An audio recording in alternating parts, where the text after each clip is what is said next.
যেই জায়গায় দাঁড়ায় তুমি গুনাহ করলেন ওই জায়গায় তোমার বিরুদ্ধে আল্লাহর দরবারে সাক্ষী দিবেন। সূরা আপনি আর রহমানে যান, আল্লাহ রাব্বুল আলামিন একটা আয়াতের মধ্যে বলে দিলেন, ইয়া মাআশারাল জিন্নি ওয়াল ইনস ইন ইসতাতা'তুম আন তানফুযু মিন আকতারিস সামাওয়াতি ওয়াল আরদ ফানফুযু লা তানফুযুনা ইল্লা বিসুলতান। আল্লাহ পাক জিন আর ইনসানকে ধমক দিয়ে বলেছেন, আমার বান্দারা শোনো, তোমরা যদি আমার জমিনে গুনার কাজে লিপ্ত হও, তুমি কোন জায়গায় থাকো আমার জমিন থেকে বের হয়ে যাও, আমার জমিন থেকে তো তুমি বের হতে পারবা না। প্রিয় মুসলমান ভাইরা, তাহলে বোঝা গেল যেই জায়গায় দাঁড়ায় গুনাহ করবে সেই জায়গা তোমার বিপক্ষে সাক্ষী দিবে। 2 নম্বর, তোমার হাত তোমার বিরুদ্ধে সাক্ষী দিবে। সূরা ইয়াসিন আপনি জান, আল-ইয়াওমা নাখতিমু আলা আফওয়াহিহিম ওয়া তুকাল্লিমুনা আইদিহিম ওয়া তাশহাদু আরজুলুহুম বিমা কানু ইয়াকসিবুন। আমার ভাইরা, আপনি মনে করবেন দুনিয়াতে ফাঁকি দিয়েছি, না পারবেন না। আল্লাহ পাক মুখ বন্ধ করে দিবেন, তোমার হাত সাক্ষী দিবে, তোমার পা সাক্ষী দিবে। তাহলে তোমার যেই গুনাহটা করতেছো তোমার কান সাক্ষী দিবে, তোমার চোখ সাক্ষী দিবে, তোমার হাত সাক্ষী দিবে, তোমার পা সাক্ষী দিবে, জমিন সাক্ষী দিবে। ওয়া জুলুদুহুম, তোমার শরীরের চামড়া পর্যন্ত তোমার বিরুদ্ধে সাক্ষী দিবে। এত কিছু তোমার বিরুদ্ধে সাক্ষী হবে। যুবক, তুমি রাতের অন্ধকারে দরজা বন্ধ করে দিয়ে ফেসবুক চালায় তুমি ন্যাংটা ছবি দেখতেছো, এটা গুনাহ হচ্ছে। তোমার শরীরে মাথা থেকে পা পর্যন্ত যা আছে এগুলোই তোমার বিপক্ষে সাক্ষী দিবে। আমার যুবকেরা শুনে রাখো, এজন্য হাসরের পরিস্থিতি এমন হবে, আল্লাহ পাক যেদিন ঈমানদারদেরকে আল্লাহ তাআলা জাহান্নাম থেকে মুক্তি দিবেন, এই হাদিস বলে শেষ করব, মুক্তি দিয়ে দিবেন, ওই মুহূর্তে আখলাসাল্লাহু ফিন্নার, ওই লোকেরা বলবে, রব্বুল আলামিন আমাদের মুক্তি করলে জাহান্নাম থেকে, ওয়া মুজাদিলা, এবং তর্ক বিতর্ক করতে থাকবে আল্লাহর সাথে। দুনিয়ার মধ্যে যেমন মানুষের সাথে প্রচন্ড ঝগড়া ফাসাদে লিপ্ত হয়, ঈমানদার লোকেরা ওই রকম ঝগড়া ফাসাদে লিপ্ত হবে। কি রকম ঝগড়া? আল্লাহর সাথে বাক বিতণ্ডা করবে। বুখারী মুসলিমের হাদিস, ইবনে মাজাহ শরীফের হাদিসটা কোট করেছেন। আমার ভাইরা, ডাক দেয়া বলবে, আল্লাহ, যারা লা ইউসাল্লুনা মা'না, ওই লোকেরা যাদেরকে জাহান্নামে দিয়েছো, ওরা আমাদের সাথে নামাজ পড়তো, মসজিদে যাতায়াত করতো। শুধু তাই না, আল্লাহ, ওয়াসুমু রমাদানা মা'না, ওরা আমাদের সাথে রমজানের রোজা রেখেছে, একসাথে ইফতার করেছে। ওয়াহজ্জুল বাইতি, এরপরে হজ করেছে, আমাদের সাথে চাল চলন সবই তো করেছেন। ওগো মালিক, আজকে ওদেরকে জাহান্নামে দিয়েছো, আমরা তো এটা চাই নাই। আল্লাহ পাক বলবেন, উখরিজু, যাও তাদেরকে বের করে নিয়ে আসো। আর তোমরা যাদেরকে তোমরা চেনো ওদেরকে বের করে নিয়ে আসো। চলে যাবে দৌড়ায়া। কিন্তু যেই ঈমানদাররা জাহান্নামের মধ্যে ঢুকে যাবে, ঢোকার পরে তাদের শরীরে জাহান্নামের আগুন স্পর্শ করবে না। সুবহানাল্লাহ বলেন। জাহান্নামের আগুন স্পর্শ করবে না, কিন্তু দেখবে যে তাদের পায়ের গোছা পর্যন্ত আগুন ধরেছে। যাদের মুক্তি করবে কারুর হাঁটু পর্যন্ত আগুন ধরেছে। ওরা আর্তনাদ করতেছে, ডাকদা বলবে, তোমরা আমাদের সাথে চলে আসো। এদেরকে ধরে নিয়ে আসবে, জান্নাতে নিয়ে যাবে। আল্লাহ পাক বলবেন, বান্দা ঈমানদাররা, তোমরা আরো কিছু তোমাদের বলার আছে নাকি? ডাকদা বলে, রব্বুল আলামিন, ওরাও তো, ওদেরকেও আমরা চিনি, আমাদের এলাকার মানুষ, ওদের বের করো। কারণ নবীজি বলেছেন, যার দিলের মধ্যে 1 দিরহাম পরিমাণ ঈমান আছে, জান্নাতে নিয়ে যাও। সুবহানাল্লাহ পড়ে। যার মধ্যে 1 দিরহাম পরিমাণ ঈমান আছে, ওদেরকে জান্নাতে নিয়ে যাও। আল্লাহু আকবার। যার মধ্যে সরিষা পরিমাণ ঈমান আছে, আমি আল্লাহ তোমাদের কেন ওদেরকে মাফ করে দিলাম। সুবহানাল্লাহ। তাহলে ঈমানদারের পাওয়ার আছে না নাই? ঈমানদারের পাওয়ার তো এইরকম হবে, একজন ঈমানদার তার সাথী পরিচিত লোকদেরকে ধরে এনে আল্লাহ নিজে তাকে পাওয়ার দিবেন, সুপ্রিম পাওয়ার থাকবে। এই জন্য প্রিয় মুসলমানেরা, সুপ্রিম পাওয়ার পাইতে চাইলে 1 নম্বর ঈমানের সাথে সম্পর্ক রাখেন, আর 2 নম্বর নেক আমলের সাথে সম্পর্ক রাখেন। এইটা ঈমানকে আগে পাকাপোক্ত করতে হবে। ঈমান যদি পাকা হয়, তাহলে সমাজের দুর্নীতি কমে যাবে। ঈমান যদি ভালো হয়, তাহলে এই সমাজের মধ্যে চুরি বন্ধ হবে, ডাকাতি বন্ধ হবে। একটা হাদিস আসছে, রাসূল বলছেন যে ব্যক্তি জিনা করে ওয়া হুয়া মুমিনুন, অথচ সে মুমিন, সে জেনা করে, ওয়ালা বিখামর সে মদ পান করে, ওয়ালা ইয়াশরাবু সে নিষিদ্ধ পানি পান করে, ওয়ালা নুহবাতান এরপরে সে লুটতরাজ করে, অন্যায় করে, অথচ সে মুমিন বলে দাবি করে। কিন্তু এই মানুষটা রাসূল সাল্লাল্লাহু আলাইহি ওয়াসাল্লাম বলেছেন, এই লোকটা যদি তার ঈমান যদি সত্যিকার অর্থে পাকা থাকতো, তাহলে চুরি করতে পারতো না, ডাকাতি করতে পারতো না, মাস্তানি করতে পারতো না, ধর্ষণ করতে পারতো না, অবৈধ কোনো কাজে লিপ্ত হতে পারতো না, ঠিক কিনা? তাহলে ঈমান যদি মজবুত হয় তাহলে সেই দেশের শান্তি হবে। বিশ্বাস করেন, আল্লাহর কসম দিয়ে বলতে পারি, আল্লাহর কসম, যত বড় আইন করুক না কেন পৃথিবীর সরকারেরা, এগুলো দুর্নীতি, চুরি, ডাকাতি, মাস্তানি, ধর্ষণ বন্ধ হবে না, হবে না, যতক্ষণ পর্যন্ত আল্লাহর কোরআনের শাসন প্রতিষ্ঠা না হবে, ঠিক কিনা? হবে না, চুরি বন্ধ হবে না। কোরআন শরীফে আয়াত আছে, ওয়ালাউ আন্না আহলাল কুরা আমানু ওয়াত্তাকাউ লাফাতাহনা আলাইহিম বারাকাতিম মিনাস সামাই ওয়াল আরদ। দেশের লোকেরা, জনপদের লোকেরা যদি ঈমান আনতো আর নেক আমল করতো, আসমান আর জমিনের সব বরকতের দরজা আমি আল্লাহ খুলে দিতাম। সুবহানাল্লাহ। আচ্ছা দেখেন, আমাদের দেশে নয়, ইন্টারপোল, যারা পেপার পত্রিকা পড়েন, যারা কিছু দেশের খবর রাখেন, ইন্টারপোল একটা আন্তর্জাতিক দমন সংস্থা আছে, সর্বোচ্চ। ইন্টারপোলের মাধ্যমে সেটা ধরে আনা হতো। ইন্টারপোলকে আবার সংশোধন করার জন্য আর একটা গোয়েন্দা ঢুকানো হয়, কারণ ওই ইন্টারপোল সর্বোচ্চ দমন সংস্থার মধ্যেও দুর্নীতি ঢোকে, ঠিক না? দুর্নীতি ঢোকে, আবার ওইটাকে তদন্ত করে দুর্নীতি পাইলে আবার আর একটা ওর মধ্যে ঢুকায়, তাকেও দুর্নীতি পাইলে আর একটা ঢুকায়।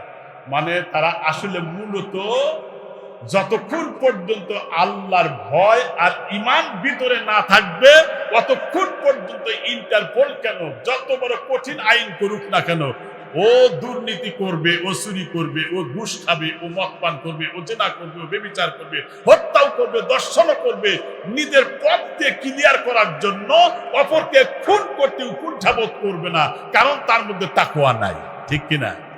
এই জন্য আগে তাকওয়ার দরকার। প্রিয় মুসলিম কেরাম, আমি অনুরোধ করব, যুবকদের, বিশেষ করে যুবকদের বলবো, তোমাদের পায়ে ধরে বলি, যখন কোনো গুনাহ করতে যাইবা, এই হাদিসটা বলে শেষ করব, যখন গুনাহ করতে যাবা, তোমার মনে রাখতে হবে, আমি যে গুনাহ করতেছি, একটা গুনার পিছনে অনেকগুলো সাক্ষী থাকবে। যেমন যেই জায়গায় তুমি দাঁড়ায়া গুনাহ করলে, ওই জায়গা তোমার বিপক্ষে আল্লাহর দরবারে কিয়ামতের দিন সাক্ষী দিবে। কোরআন শরীফে আছে না নাই? ইয়াউমা ইযিন তুহাদ্দিসু আখবারহা বিআন্না রাব্বাকা আওহা লাহা। সেই দিন জমিন তোমার সমস্ত গোপন তথ্য ফাঁস করে দিবে। চ্যানেলটি সাবস্ক্রাইব করে আমাদের সঙ্গেই থাকুন। বিশ্বনবী সাল্লাল্লাহু আলাইহি ওয়াসাল্লাম তিনি উম্মতের প্রতি দরদি ছিলেন। উম্মতের জন্য তিনি জান, মাল এবং জীবনকে উৎসর্গ করেছেন। যদি কোনো মানুষ কাউকে ভালোবাসে, তাহলে সেটা বলে দিতে হয় যে আমি আপনাকে আল্লাহর হস্তে ভালোবাসি। আর সেই ভালোবাসা সৃষ্টি হয় প্রথমে ঈমান থেকে উৎপত্তি হয়। একটা মানুষের জীবনের সবচেয়ে দামি জিনিস হলো ঈমান। ঈমানের চাইতে শ্রেষ্ঠ নিয়ামত আর নাই। গোটা পৃথিবীতে যা কিছু আছে সব যদি এক পাল্লায় করা হয়, ঈমানের সাথে তার তুলনা হবে না। একটা মানুষের ইবাদত কবুল হওয়ার জন্য পূর্ব শর্ত হলো ঈমান। যার ঈমান নাই, তার নেক আমলের কোনো দাম নাই। আমাদের দেশে অনেক মানুষ অনেক সময় প্রশ্ন করে যে বিধর্মীরাও অনেক উপকার করে, ঘর বানায় দেয়, টাকা পয়সা দেয়, আর্থমানবতার সেবা করে, তারা জান্নাতে যাবে না কেন? এ ধরনের অনেকে প্রশ্ন করে। হ্যাঁ, তারা জান্নাতে যেতে পারবে না, কারণ জান্নাতে যাইতে হলে যেই জিনিসটার দরকার সেই জিনিসটা তাদের মধ্যে নাই, আর ওই জিনিসটার নাম হলো ঈমান। আর ঈমান শব্দের অর্থ হলো বিশ্বাসী, মানে বিশ্বাস করা। নবী আলাইহিস সালাতু ওয়াস সালামের এক সাহাবী আব্দুল্লাহ ইবনে ওমর রাদিয়াল্লাহু তাআলা আনহু, তিনি লক্ষ্য করলেন, তিনি বলেন, আমি রসুলের কাছে যখন বসা ছিলাম তখন দেখলাম এক ব্যক্তি চুলগুলো একেবারে কালো কুসকুসে, চেহারা সাদা ধবধবে, এবং মাথা থেকে পা পর্যন্ত কোনো জায়গায় সুন্নতের কোনো খেলাপ নাই। এবং এই ব্যক্তি কোত্থেকে এসছে ইতিপূর্বে আমরা দেখিও নাই, তার চেহারার মধ্যে সফরের কোনো ক্লান্তিও নাই। তিনি এসে এমনভাবে বসলেন, আল্লাহ রসুল যেমন আত্মাহিয়াতুস সুরতে বসেছিলেন, উনি রসুলের দুই রুকবা বলা হয়, দুই হাঁটুর সাথে হাঁটু মিলিয়ে বসলেন, এবং রসুলের দুই হাঁটুর উপরে ওই আগন্তুক ব্যক্তি দুটি হাত এরকম করে দিলেন আর বললেন, মাল ইসলাম ইয়া রাসূলুল্লাহ, ইসলামটা কি? তখন বললেন, তুমিন বিল্লাহ ওয়াল মালাইকা, আল্লাহর উপর ঈমান আনা, ওয়া ইকামুস সালাহ, নামাজ কায়েম করা, ওয়া ইতাইজ যাকাত, যাকাত আদায় করা, ওয়া সুম রমাদান, রমজানের রোজা রাখা, ওয়া হজ্জুল বাইত মান ইসতাতা ইলাইহি সাবিলা, আর যদি কারোর সামর্থ্য থাকে বাইতুল্লাহ হজ করা। এ কথা রসুল বলার পরে সে আগন্তুক ব্যক্তি বললেন, সাদাকতা ইয়া রাসূলুল্লাহ, আপনি সত্যই বলেছেন। হযরত ওমর রাদিয়াল্লাহু তাআলা আনহু আশ্চর্য হলেন, ফাআজিবনা বি, আমরা সবাই আশ্চর্য হলাম এজন্য যে নিজে প্রশ্ন করলেন এবং প্রশ্নের উত্তর পাওয়ার পরে নিজেই আবার সত্যায়ন করলেন যে আপনি ঠিকই বলেছেন, এজন্য আশ্চর্য হলাম। এরপরে জিজ্ঞেস করলেন, আচ্ছা ইসলাম কি? এটা বুঝলাম। মাল ঈমান ইয়া রাসূলুল্লাহ, ঈমানটা কি? নবী আলাইহিস সালাতু ওয়াস সালাম বললেন, আন তুমিনু বিল্লাহ, তুমি আল্লাহর উপরে ঈমান আনবে। এরপরে ওয়া মালাইকাতিহি, এরপরে ফেরেশতাদের প্রতি ঈমান আনবে, মানে ওয়া দেখা জিনিসের উপর বিশ্বাস করবে। ওয়া কুতুবিহি, আসমানি কিতাব সমূহের প্রতি ঈমান আনবে। ওয়া রুসুলিহি, নবী রসুলদের প্রতি ঈমান আনবে। ওয়াল কদরি, তাকদীরের প্রতি ঈমান আনবে, ভালো মন্দ যা করার ক্ষমতা কার? আল্লাহর। খায়রিহি ওয়া শাররিহি মিনাল্লাহি তাআলা, ভালো আর মন্দ নিরূপণ করার ক্ষমতা আল্লাহর, এটা বিশ্বাস করতে হবে। আর 7 নম্বর ওয়াল বাসি বাদাল মাউত, মানে পুনরুত্থান দিবসকে বিশ্বাস করতে হবে। মানে এই জীবন ক্ষণস্থায়ী, পরকালে আর একটা জীবন আছে, যার শুরু আছে, যার কোনো পরিসমাপ্তি হবে না, এটাকে বিশ্বাস করতে হবে। আবারও বললেন, সাদাকতা ইয়া রাসূলুল্লাহ, আপনি যা বলেছেন তা সত্যই বলেছেন।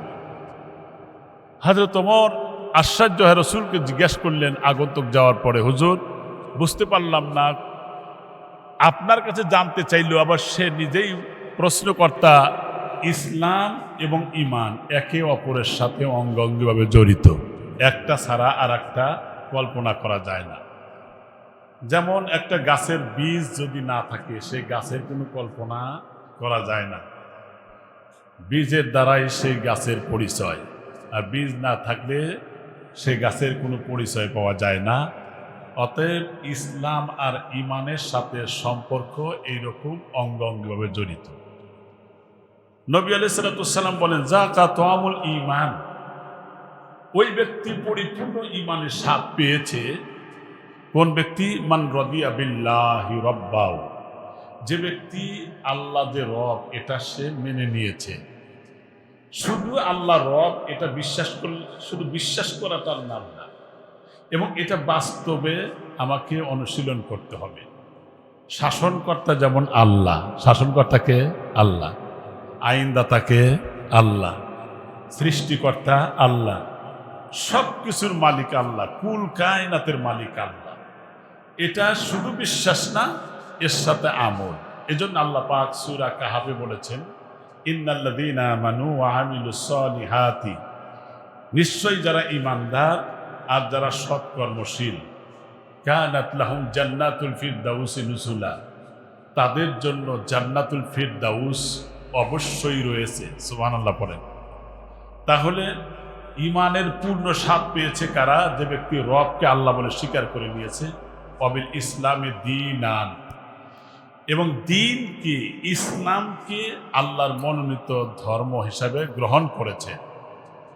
আর 3 নম্বর হচ্ছে অবিন নাবিয়া যে ব্যক্তি নবীকে আদর্শ মানুষ হিসেবে মেনে নিয়েছে।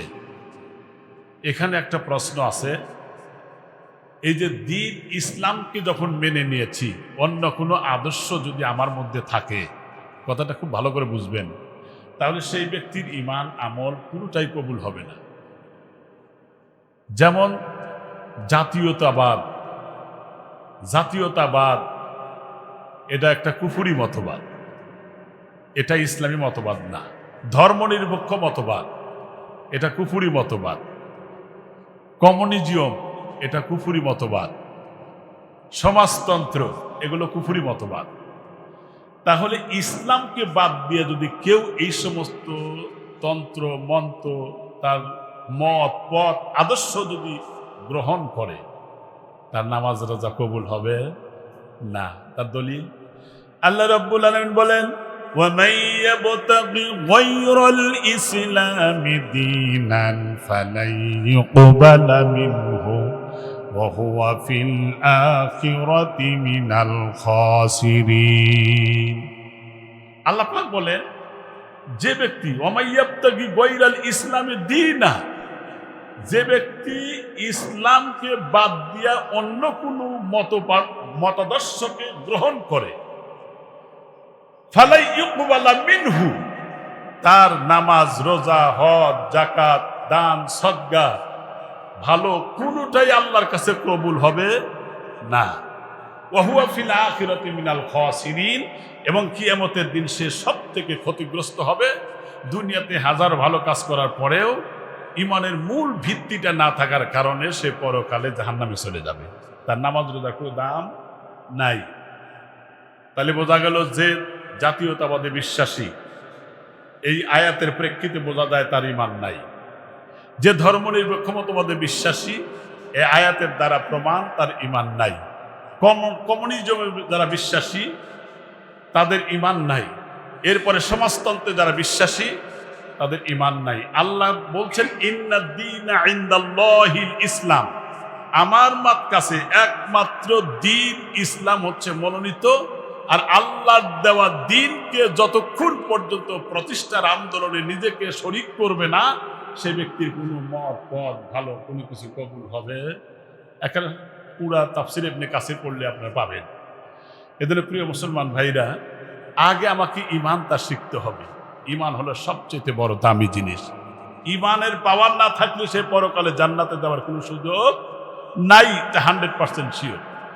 প্রিয় মুসল্লিয়ানে কেরাম, এই জন্য বলবো, একজন ঈমানদার যদি হতে চায় তার আরেকটা কোয়ালিটি থাকতে হবে। সেটা কি? আকমালুল মুমিনিনা ঈমানা আহসানুহুম খুলুকা। ওই ব্যক্তি ঈমানের পূর্ণ স্বাদ পাইছে, সে পূর্ণ ঈমানদার বলে বিবেচিত হবে। ঈমানা আহসানুহুম খুলুকা, যার আচরণ সবচেয়ে বেশি ভালো, ঈমানের স্বাদ সে ব্যক্তি পেয়েছে। একটা মানুষের আচরণ হবে ইসলামমুখী, একটা মানুষের আচরণ হবে আদর্শমুখী, একটা মানুষের আচরণ হবে পরকালমুখী, একটা মানুষের আচরণ হবে তার কথা কাজ আচার ব্যবহার চলা বলা সব কিছু ইসলামের সাথে সম্পৃক্ত। কোরআন এবং হাদিসকে সামনে নিয়ে যদি সে চলে, তাহলে এই সুন্দর আচরণের দ্বারা পরকালের নেকির পাল্লা বাড়ি করে জান্নাত দান করবে। সুবহান। ঈমান, আসলে ঈমান হলো 6টা জিনিসের উপরে আগে বিশ্বাস করতে হবে। আপনার যদি ঈমান থাকে, বিশ্বাস করেন, যদি এক জাররা পরিমাণ ঈমান থাকে, আপনাকে শাস্তি দেওয়ার পর হলেও আল্লাহ আপনাকে জান্নাত দান করবে। কিন্তু এক জাররা পরিমাণ যদি কারো অহংকার থাকে, লা ইয়াদখুলুল জান্নাহ, ওই ব্যক্তি জান্নাতে প্রবেশ করবে না। কখন পর্যন্ত? যতক্ষণ তার ভিতরে কিবির আছে, মানে অহংকার আছে, দাম্ভিকতা আছে, জান্নাতে প্রবেশ করতে পারবে না। কিন্তু যার মধ্যে এক তিল পরিমাণ, সরিষার দানা পরিমাণ যদি ঈমান থাকে, সে জান্নাতে যাবে। সুবহানাল্লাহ। তাহলে 2টা দৃষ্টান্ত দিলে সহজে বুঝবেন। একজন মানুষ, এটা বুখারী হাদিসে আসছে, মহিলা মানুষ সারা জীবন অন্যায় করেছে, সে বেশ্যাবৃত্তি করেছে, পতিতালয়ের একজন নারী মনে করেন। রাস্তা দিয়ে আসার সময় তিনি লক্ষ্য করে দেখলেন একটা কুকুর বারবার উঁকি মারতেছে কূপের দিকে। চিন্তা করলেন যে এই কুকুরের নিশ্চয় তার পানির পিপাসা লেগেছে তীব্রভাবে, সেই জন্য তার ভিতরে মায়া আসলো, প্রাণীর প্রতি দয়া করা, এটা হলো ইমানের একটা অংশ। তিনি ওই মুহূর্তে একটা ওড়না তিনি নিজের ওড়নাটা দিয়ে তারপরে একটা মোজা, সেটা হলো কাপড়ের মোজা না চামড়ার মোজা, বেঁধে দিয়া নিচের থেকে পানি তুলে কুকুরের জিহ্বার উপরে আস্তে আস্তে পানি ছেড়ে দেওয়ার পরে সে যখন পানি পান করলো, বিয়েটা চলে গেল। বুখারী হাদিসে আসছে, আল্লাহর নবী বলেন এই মেয়েটার বেশ্যাবৃত্তি করার পরে তার ভিতরে ঈমান, একটু হলেও ঈমান ছিল, আল্লাহ পরকালের প্রতি বিশ্বাস ছিল, যার কারণে এই আমলটা আল্লাহর পছন্দ হওয়ার কারণে আল্লাহ নারীটার জীবনের তামাম গুনাহ মাফ করে তার জান্নাতের ফয়সালা করেছে। কিন্তু আর একটা মেয়ের জীবনী দেখেন, বিশেষ করে যারা শিক্ষিত তারাই মেয়েটার সাথে পরিচিত। সেই মেয়েটা হলো আত্মমানবতার সেবা করেছে, যিনি ভারতবর্ষের মধ্যে তার নাম ইতিহাসে মাদার তেরেসা হিসাবে খ্যাত। তিনি শিশুদের, ইয়াতিম মিসকিন, আত্মমানবতার সেবা করতেন জীবন ভরা। জীবনে কোনোদিন তিনি বিয়ে শাদীও করেন নাই। লোকেরা জিজ্ঞাসা করতো কেন বিয়ে করেন নাই, কেন বিয়ে করবেন না? মেয়েটি ডাক দেয়, বললাম আমি এই জন্য বিয়ে করব না, কারণ বিয়ে করলে পরে সংসারে স্বামীর খেদমত করতে গেলে আমার অবশ্যই ব্যস্ততা বেড়ে যাবে, মানুষের সেবা করতে আমার বিঘ্নিত হবে, সময় পাবো না, আমি এই জন্য বিয়ে শাদী পর্যন্ত নেন নাই। এই মেয়েটা মানুষের খেদমতের জন্য জীবন ভরা মানুষের সেবা করেছে, কিন্তু এই নারীটা জান্নাতে যাওয়ার সুযোগ নাই। মাদার তেরেসা নাম শুনেই তো বুঝতেছেন জান্নাতে যাওয়ার সুযোগ নাই। একমাত্র কারণ হলো তার ভিতরে ঈমান নাই, আল্লাহ পরকালের ঈমান তার মধ্যে ছিল না। এই জন্য কোনো ভালো কাজও তার আল্লাহর দরবারে কবুল হবে না, কোনো কাজই কবুল হবে না আল্লাহর দরবারে। সম্মানিত ভাইরা, এজন্য নবী আলাইহিস সালাতু ওয়াস সালাম বলেছেন, ওয়াল্লাযী নাফসি বিয়াদিহি, ওই আল্লাহর হাতে আমার তো জান, ওই আল্লাহর কসম করে বলতেছি, লা তাদখুলুল জান্নাহ হাত্তা তুমিনু, যতক্ষণ পর্যন্ত ওই মানুষটা জান্নাতে যেতে পারবে না, ওই লোকটা যতক্ষণ পর্যন্ত সে ঈমান না আনবে, ওয়ালা তুমিনু হাত্তা তাহাব্বু, যতক্ষণ পর্যন্ত সে একে অপরকে ভালোবাসবে না, সে প্রকৃত ঈমানদারও হবে না। যতক্ষণ পর্যন্ত সে ভালোবাসবে না একে অপরকে, মানুষকে ভালোবাসা এটাও একটা ধর্মীয় কাজ। আমরা একসাথে বসবাস করি, আমরা কাঁধে কাঁধ মিলিয়ে, আমরা সব সময়ের জন্য, কারণ এক আল্লাহর বান্দা, তাকে ইনসাল অবজ্ঞা না করে যদি একসাথে চলি, সালাম কালাম করি, তাহলে এই মানুষের মধ্যে মহব্বত বৃদ্ধি হবে। এজন্য হিংসা যদি করে তার আমলের এখানে ঘাটতি হবে, ঈমানের সবচেয়ে বড় ঘাটতির মধ্যে সে পড়ে যাবে। এজন্য রাসূল সাল্লাল্লাহু আলাইহি ওয়াসাল্লাম বলেছেন, হাত্তা তুমিনু হাত্তা তাহাব্বু আফালা আদুল্লুকুম আমরিন। তিনি বললেন যে যেই কারণে মানুষের মধ্যে সম্প্রীতি, সহানুভূতিশীল, মোহাব্বত আর ভালোবাসা তৈরি হবে, সেটাকে আমি বলে দিব। কলু বালা নাম ইয়া রাসূলুল্লাহ, সাহাবীর বললেন হ্যাঁ হুজুর বলেন। রাসূল বললেন আফসুস সালাম, তোমরা একে অপরকে সালাম দাও। আজকে দেখা যায় যে যারা একটু অবস্থাশালী, একটু ধনী মানুষ, একটু প্রভাবশালী, আর দরিদ্র মানুষকে সালাম দিতেও চায় না। গাড়ি বাড়িতে হলি পরে আরও অহংকার ঠেলে বাজে না, আমাকে আগে সালাম দিবে। কিন্তু না, রাসূল সাল্লাল্লাহু আলাইহি সাল্লাম বলেছেন, দুইজনের মধ্যে কোনো ঝগড়াও যদি থাকে, তাহলে যেই ব্যক্তি হিংসা না করে আগে সালাম দিবে, এই ব্যক্তি আগে আল্লাহর জান্নাতে যাবে। সুবহানাল্লাহ। আর এই সালামের মাধ্যমে তার মধ্যে মুহাব্বত বাড়ে। একটা হাদিস আসছে, এক সাহাবী রাসূলের দরবারে গিয়ে কাঁদতেছেন। রাসূল বললেন মা তাবকিক, কেন তুমি কাঁদছো? বলেন ওগো আল্লাহর পয়গম্বর, আমি কাঁদছি এই জন্য, আমার বাড়িতে একটা খেজুর গাছ হেলে আসছে, গাছের মালিক আমি নই, কিন্তু এই গাছের মালিক হলো একজন ইহুদি। কিন্তু সময় নাই, অসময় নাই, আমার বাড়িতে আসে, খেজুর পাকার মৌসুম, খেজুরও পড়ে। সুতরাং আমার অবলা সন্তান আমার বাড়িতে, যা আমি আপনাকে বলতে চাইছিলাম না, আজ দুদিন হলো কোনো খাবারের কোনো ব্যবস্থাপনা নাই, কিন্তু আমি আমার সন্তানকে যাতে খাইতে না পারে আমি ঘরের মধ্যে তাকে আমি আটকিয়ে রেখেছি, কিন্তু আমার বাড়িতে পর্দার ব্যাঘাত সৃষ্টি হয়, সময় নেই অসময় নাই, ভিতরে প্রবেশ করে, সে প্রভাবশালী, আমার কথাও শোনে না। রাসূল বললেন সাহাবীকে, যাও তাকে ডেকে নিয়ে আসো। সাহাবী বললেন, আল্লাহ রসুল আপনাকে ডেকেছেন। এসেছে ঠিকই। রসুল বললেন, আপনার এই খেজুর গাছটা বিক্রি করে দেন। বলেন, ক্বালা লা বাইউন, আমি এটা বিক্রি করব না। কয়, আপনি এটা দান করে দেন। আমি কই, তাও করব না। রসুল বললেন, তুমি যদি ঈমান আনতে সক্ষম হও, তাহলে তুমি যদি ঈমান আনো আর আল্লাহ পরকালকে বিশ্বাস করো, আমি নবী কথা দিলাম, তুমি এই খেজুর গাছের বিনিময়ে আরো 10টা খেজুর গাছ, জান্নাতে খেজুর গাছ তোমাকে দেওয়া হবে। সুবহানাল্লাহ বলেন। কই, আমি ওটা বিশ্বাসই করি না, আমার জান্নাত টান্নাত কিছুই লাগবো না, এটা আমার দরকারও নাই। রাসূল সাল্লাল্লাহু আলাইহি ওয়াসাল্লাম বললেন, তবে শোনো, আমি তোমার চাইতে কিপন মানুষ আর দেখি নাই। তবে হ্যাঁ, এর চাইতেও কিপন ব্যক্তি আছে, যে ব্যক্তি একে অপরকে সালাম দিতে কৃপণতা করে। তোমার চেয়েও সে ব্যক্তি কৃপণ, কারণ সালাম না দেওয়ার কারণে তোমার ভিতরে কিবির সৃষ্টি হয়েছে। হযরত ওসমান তাকে আছে, ও আল্লাহর পয়গম্বর, আমি কি একটু চেষ্টা করে দেখব? রাসূল বললেন, আজকে এই তালহার ঘরে বসা থাকাকালীন অবস্থায় যদি আমারে খুশি করতে পারো, ওয়াদাম্মা আসাবিয়া ইন্না মাইয়া ফিল জান্নাহ, 2 আঙ্গুল এক জায়গায় করে বললেন, আমি এবং তুমি আল্লাহর জান্নাতে চলে যাব, একসাথে যাব। তাও সুবহানাল্লাহ বলেন, যদি আমারে খুশি করতে পারো। হযরত ওসমান বললেন, আমার একটু সময় দেন। ঠিক আছে, যাও। ইহুদির কাছে গেছে, এই তুমি তো আমার বাগান চিনো? কয়, হ্যাঁ চিনি। কয়, আমার বাগান যদি চিনো তাহলে তুমি কয়টা খেজুরি গাছ চাও? বিনিময়ে আমাকে একটা দাও। তিনি বললেন, তুমি যদি 20টা খেজুরি গাছ দাও, তোমার ভালো ভালো গাছ আছে, আমি দেখছি বাগানে, এই এলাকায় তোমার চেয়ে এই বাগানে এত ফলদার আর কারণ নাই, আমি দেখেছি, প্রতিটি বাগানই তোমার সুন্দর, আকর্ষণীয়। কয়, 20টা? কয়, হ্যাঁ। কোনটা কোনটা নিবা? চিহ্ন দাও। চিহ্ন দিয়ে নিল, লিখিতভাবে নিয়ে নিল।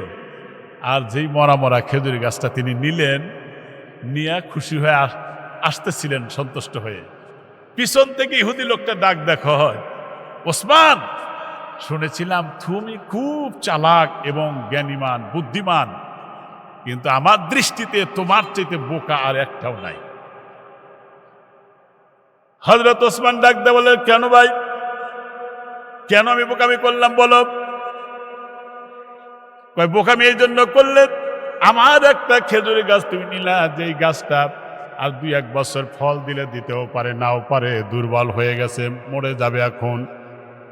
অতএব তুমি 20টা ভালো খেজুরের গাছ দিয়ে দিলা, আর তুমি আমার মরা জিনিসটা তুমি নিয়ে গেলা, তুমি তো বোকাই। হযরত ওসমান মুস্কি হাসি দিয়ে বললেন, না রিদি ভাই, আমি ঠকি নাই, তুই ঠকছস। আমি নিজে ঠকি নাই, তুই নিজে ঠকেছস। তুইটা মাত্র 20টা খেজুরের গাছ চাইলি। আমার রাসূল বলেছে, যে ব্যক্তি এই তালহার বাড়িতে থাকা অবস্থায় আমারে খুশি করতে পারবে, তাহলে সে ব্যক্তি আমার সাথে জান্নাতে যাবে। সুতরাং তুমি মাত্র 20টা চাইছো, তুমি যদি আমার যতগুলো বাগান আছে এই সমস্ত বাগান যদি তুমি চাইতে, সবগুলো আমি দিয়ে দিতাম, তারপরে রাসূলকে আমি খুশি করতাম। রে ইহুদি ভাই, আমি বোকা নই, বরং আমি তোমার মরা গাছ কিনে নিয়ে যাই নাই, বরং আল্লাহর জান্নাত কিনে রাসূলের দরবারে যাই।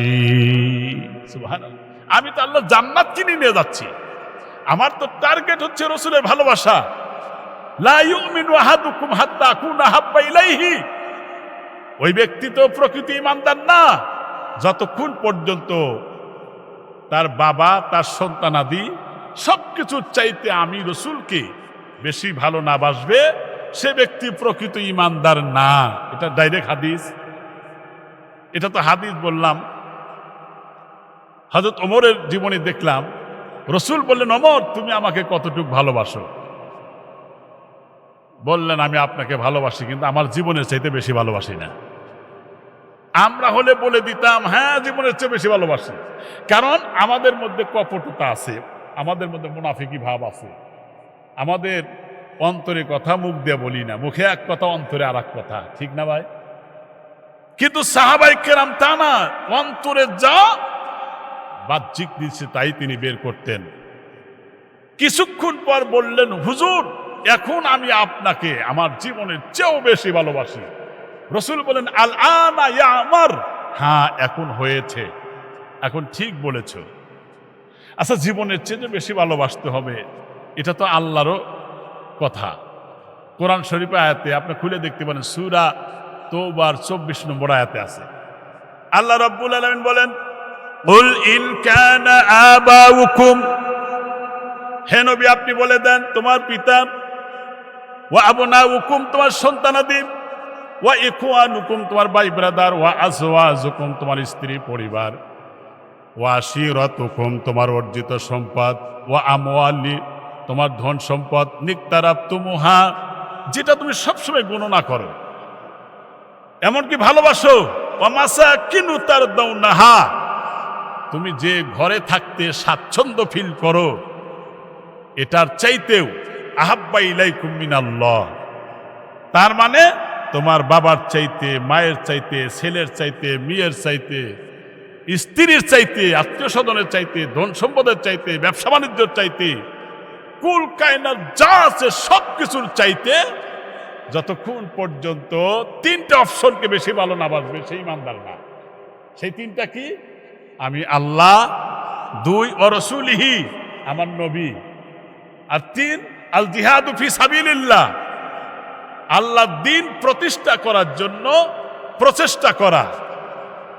এই তিনটা অপশনকে যতক্ষণ পর্যন্ত বেশি ভালোবাসবে না বাসবে জীবনের চাইতে, হাত্তা ইয়াতি আল্লাহু বিআমরিহি ওই আল্লাহর গজবের অপেক্ষা করতে থাকো।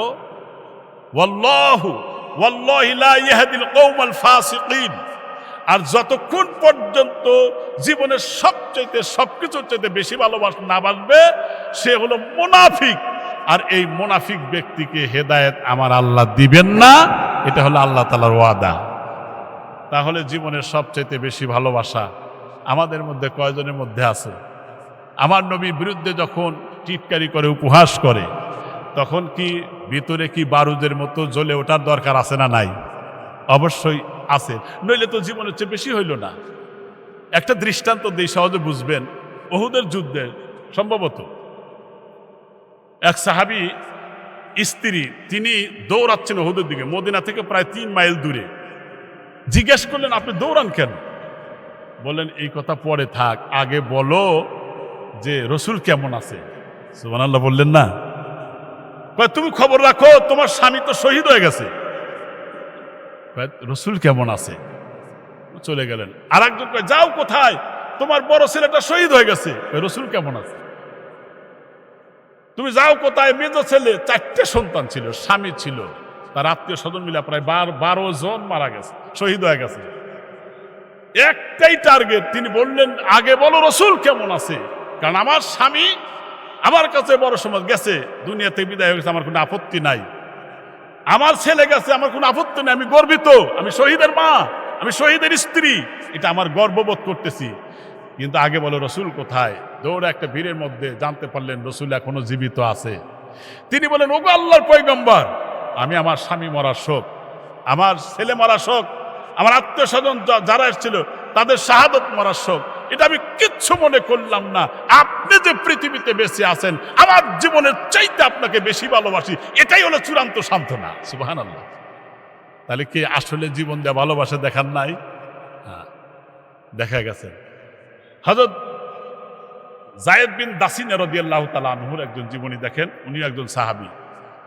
ওনার জীবনী দেখেন যে উনি একবার অত্যন্ত মনোমালিন্য অবস্থায় বসা আছে। রাসূল সাল্লাল্লাহু আলাইহি ওয়াসাল্লাম বললেন, তোমার মনটা এত খারাপ কেন?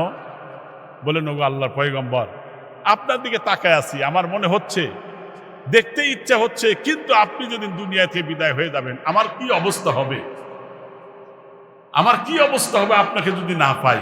ওগো আল্লাহর পয়গম্বর, এই জন্যই তো আমি তাকায় আছি। রাসূল সাল্লাল্লাহু আলাইহি ওয়াসাল্লাম কি সিদ্ধান্ত নিবেন চুপ হয়ে বসে আছেন। আল্লাহ পাক কোরআনের আয়াত নাজিল করে জানা দিলেন। কি আয়াত?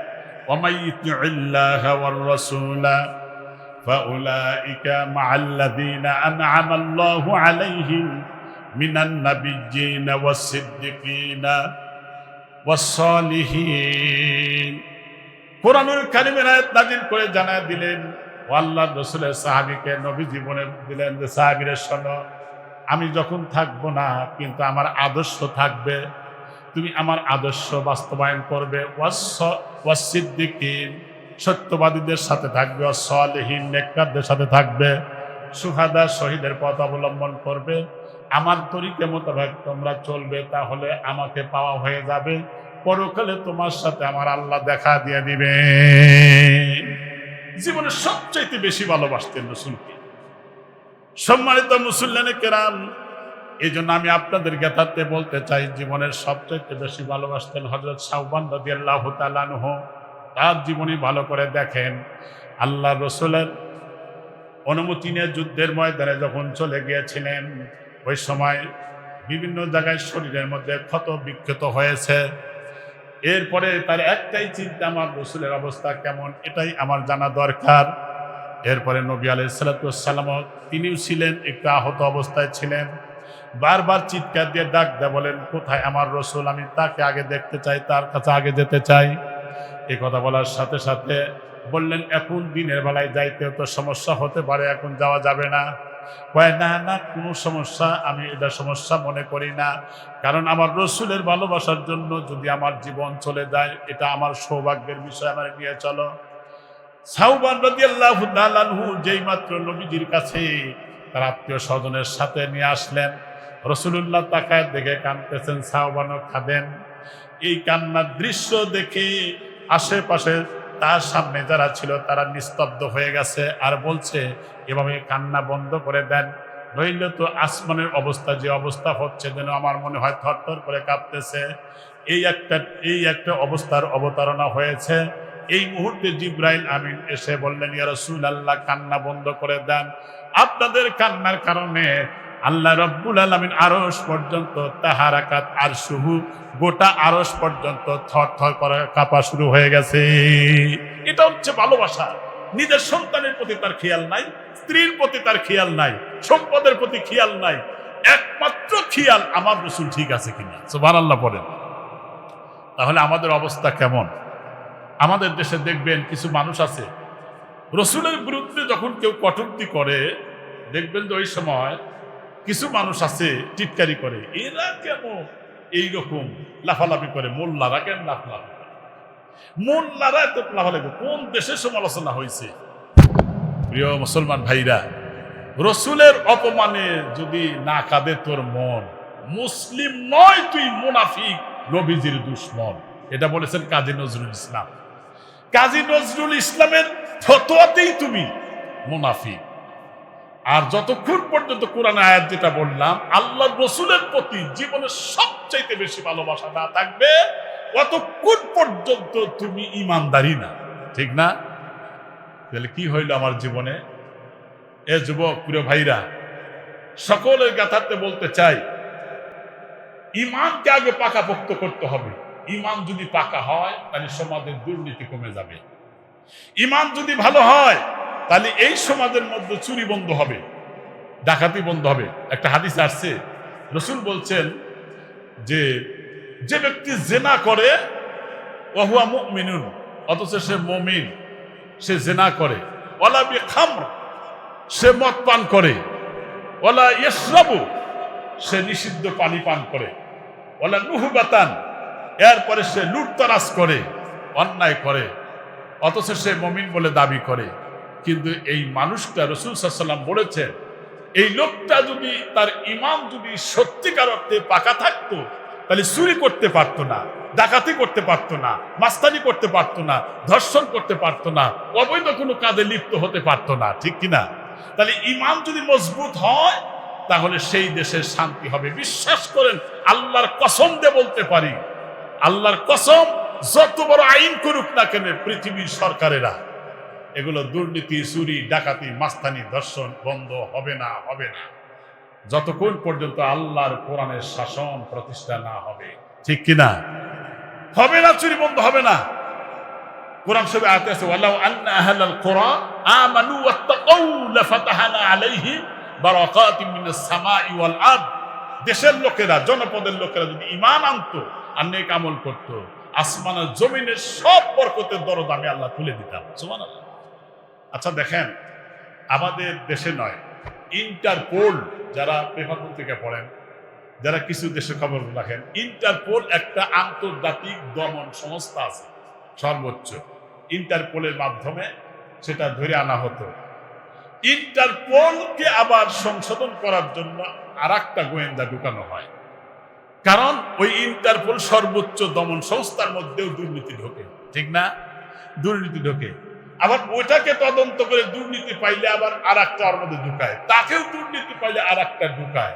মানে তারা আসলে মূলত যতক্ষণ পর্যন্ত আল্লাহর ভয় আর ঈমান ভিতরে না থাকবে ততক্ষণ পর্যন্ত ইন্টারপোল কেন যত বড় কঠিন আইন করুক না কেন, ও দুর্নীতি করবে, ও চুরি করবে, ও ঘুষ খাবে, ও মদ পান করবে, ও জেনা করবে, ও ব্যভিচার করবে, হত্যাও করবে, দর্শনও করবে, নিজের পথকে ক্লিয়ার করার জন্য অপরকে খুন করতেও কুণ্ঠাবোধ করবে না, কারণ তার মধ্যে তাকওয়া নাই, ঠিক কিনা?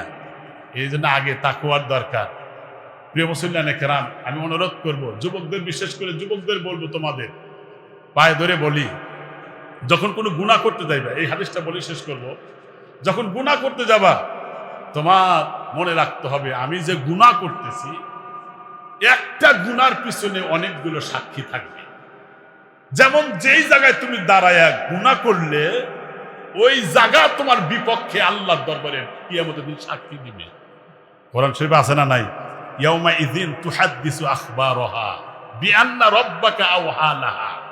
সেই দিন জমিন তোমার সমস্ত গোপন তথ্য ফাঁস করে দিবে। যেই জায়গায় দাঁড়ায় তুমি গুনাহ করলেন ওই জায়গা তোমার বিরুদ্ধে আল্লাহর দরবারে সাক্ষী দিবেন। সূরা আর রহমানে যান আল্লাহ রাব্বুল আলামিন একটা আয়াতের মধ্যে বলে দিলেন, ইয়া মাআশারাল জিন্নি ওয়াল ইনস ইন ইসতাতা'তুম আন তানফুযু মিন আকতারিস সামাওয়াতি ওয়াল আরদ ফানফুযু লা তানফুযুনা ইল্লা বিসুলতান। আল্লাহ পাক জিন আর ইনসানকে ধমক দিয়ে বলেছেন, আমার বান্দারা শোনো, তোমরা যদি আমার জমিনে গুনার কাজে লিপ্ত হও, তুমি কোন জায়গায় থাকো, আমার জমিন থেকে বের হয়ে যাও, আমার জমিন থেকে তো তুমি বের হতে পারবা না।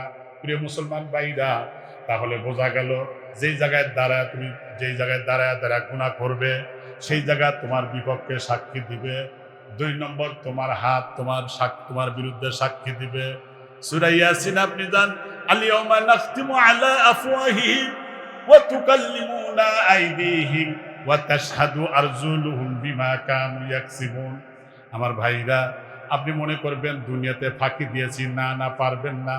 আল্লাহ পাক মুখ বন্ধ করে দিবেন, তোমার হাত সাক্ষী দিবে, তোমার পা সাক্ষী দিবে। তাহলে তোমার যেই গুনাহটা করতেছো তোমার কান সাক্ষী দিবে, তোমার চোখ সাক্ষী দিবে, তোমার হাত সাক্ষী দিবে, তোমার পা সাক্ষী দিবে, জমিন সাক্ষী দিবে, ওয়া জুলুদুহুম, তোমার শরীরের চামড়া পর্যন্ত তোমার বিরুদ্ধে সাক্ষী দিবে। এত কিছু তোমার বিরুদ্ধে সাক্ষী হবে। যুবক, তুমি রাতের অন্ধকারে দরজা বন্ধ করে দিয়ে ফেসবুক চালায় তুমি ন্যাংটা ছবি দেখতেছো, এটা গুনাহ হচ্ছে। তোমার শরীরে মাথা থেকে পা পর্যন্ত যা আছে এগুলোই তোমার বিপক্ষে সাক্ষী দিবে। আমার যুবকেরা শুনে রাখো, এজন্য হাসরের পরিস্থিতি এমন হবে, আল্লাহ পাক যেদিন ঈমানদারদেরকে আল্লাহ তাআলা জাহান্নাম থেকে মুক্তি দিবেন, এই হাদিস বলে শেষ করব, মুক্তি দিয়ে দিবেন, ওই মুহূর্তে আখলাসাল্লাহু ফিন্নার, ওই লোকেরা বলবে, রব্বুল আলামিন আমাদের মুক্তি করলে জাহান্নাম থেকে, ওয়া মুজাদিলা, এবং তর্ক বিতর্ক করতে থাকবে আল্লাহর সাথে। দুনিয়ার মধ্যে যেমন মানুষের সাথে প্রচন্ড ঝগড়া ফাসাদে লিপ্ত হয়, ঈমানদার লোকেরা ওই রকম ঝগড়া ফাসাদে লিপ্ত হবে। কি রকম ঝগড়া? আল্লাহর সাথে বাক বিতণ্ডা করবে। বুখারী মুসলিমের হাদিস, ইবনে মাজাহ শরীফের হাদিসটা কোট করেছেন। আমার ভাইরা ডাক দেয়া বলবে, আল্লাহ, যারা লা ইউসাল্লুনা মা'না, ওই লোকেরা যাদেরকে জাহান্নামে দিয়েছ, ওরা আমাদের সাথে নামাজ পড়তো, মসজিদে যাতায়াত করতো। শুধু তাই না, আল্লাহ, ওয়াসুমু রমাদানা মা'না, ওরা আমাদের সাথে রমজানের রোজা রেখেছে, একসাথে ইফতার করেছে। ওয়াহজ্জুল বাইতি, এরপরে হজ করেছে, আমাদের সাথে চাল চলন সবই তো করেছেন। ওগো মালিক, আজকে ওদেরকে জাহান্নামে দিয়েছো, আমরা তো এটা চাই নাই। আল্লাহ পাক বলবেন, উখরিজু, যাও যাও, তাদেরকে বের করে নিয়ে আসো। আর তোমরা যাদেরকে তোমরা চেনো ওদেরকে বের করে নিয়ে আসো। চলে যাবে দৌড়ায়া। কিন্তু যেই ঈমানদাররা জাহান্নামের মধ্যে ঢুকে যাবে, ঢোকার পরে তাদের শরীরে জাহান্নামের আগুন স্পর্শ করবে না, সুবহানাল্লাহ বলেন। জাহান্নামের আগুন স্পর্শ করবে না, কিন্তু দেখবে যে তাদের পায়ের গোছা পর্যন্ত আগুন ধরেছে, যাদের মুক্তি করবে কারুর হাঁটু পর্যন্ত আগুন ধরেছে। ওরা আর্তনাদ করতেছে, ডাকদা বলবে তোমরা আমাদের সাথে চলে আসো, এদেরকে ধরে নিয়ে আসবে, জান্নাতে নিয়ে যাবে। আল্লাহ পাক বলবেন বান্দা ইমানদাররা তোমরা আরো কিছু তোমাদের বলার আছে নাকি? ডাকদা বলে রব্বুল আলামিন ওরাও তো, ওদেরকেও আমরা চিনি, আমাদের এলাকার মানুষ, ওদের বের করো। কারণ নবীজি বলেছেন যার দিলের মধ্যে 1 দিরহাম পরিমাণ ঈমান আছে জান্নাতে নিয়ে যাও, সুবহানাল্লাহ পড়ে। যার মধ্যে 1/2 দিরহাম পরিমাণ ঈমান আছে ওদেরকে জান্নাতে নিয়ে যাও, আল্লাহু আকবার। যার মধ্যে সরিষা পরিমাণ ঈমান আছে আমি আল্লাহ তোমাদের কেন ওদেরকে মাফ করে দিলাম, সুবহানাল্লাহ। তাহলে ঈমানদারের পাওয়ার আছে না নাই? ঈমানদারের পাওয়ার তো এইরকম হবে, একজন ঈমানদার তার সাথী পরিচিত লোকদেরকে ধরে ধরে এনে আল্লাহ নিজে তাকে পাওয়ার দিবেন, সুপ্রিম পাওয়ার থাকবে। এই জন্য প্রিয় মুসলমানেরা, সুপ্রিম পাওয়ার পাইতে চাইলে 1 নম্বর ঈমানের সাথে সম্পর্ক রাখেন, আর 2 নম্বর নেক আমলের সাথে সম্পর্ক রাখেন। এইটা 2টা জিনিসের সমন্বয় যতক্ষণ পর্যন্ত আপনার ভিতরে না আসবে ততক্ষণ পর্যন্ত ইহকালেও শান্তি পাবেন না, পরকালেও মুক্তি পাওয়ার কোনো সম্ভাবনা নাই। আল্লাহ পাক আমাদের এই আলোচনা